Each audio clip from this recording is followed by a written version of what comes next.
It is not dissimilar to cueing somebody in person. It is harder to see the three-dimensional body, not impossible, but it can be harder.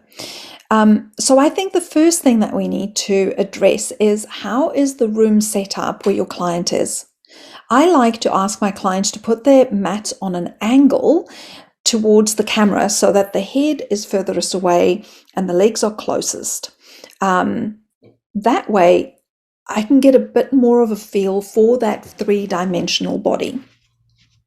I also use a lot of touch cues. So I get the client to use self-touch. I ask them to touch their ribs or their shoulders or their arms or their pelvis, so that they can get a little bit of feedback from their hands as to where they are in space.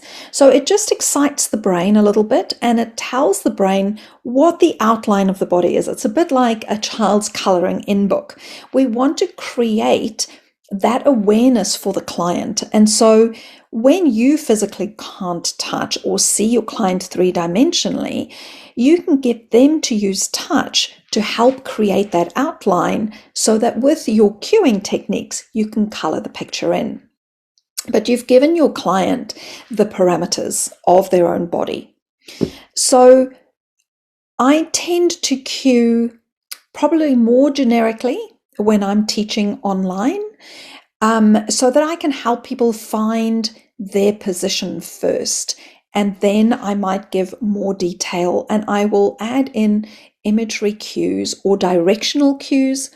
So move your arm closest to the camera, move your arm furthest away from the camera.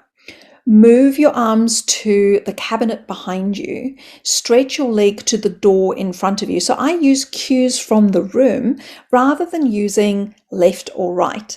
That can be very confusing for you watching and for them exploring the movement. When I'm teaching in person, I don't use a lot of demonstration, but I do use it a lot more when I'm teaching online, because it just makes it a bit simpler for my client to understand what I'm asking them to do.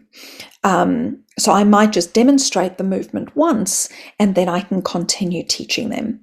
So the pace of my teaching is different online to what it is in person. And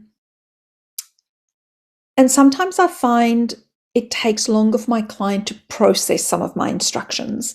So just be more patient as they're trying to figure out what it is that you're asking them to do, because you're not in the room with them. Sometimes it just takes that little bit longer. So I hope that's helped you just to understand that it's not that different, but there are just a few things that we need to be more aware of when we're teaching somebody online to when we're working with them in person.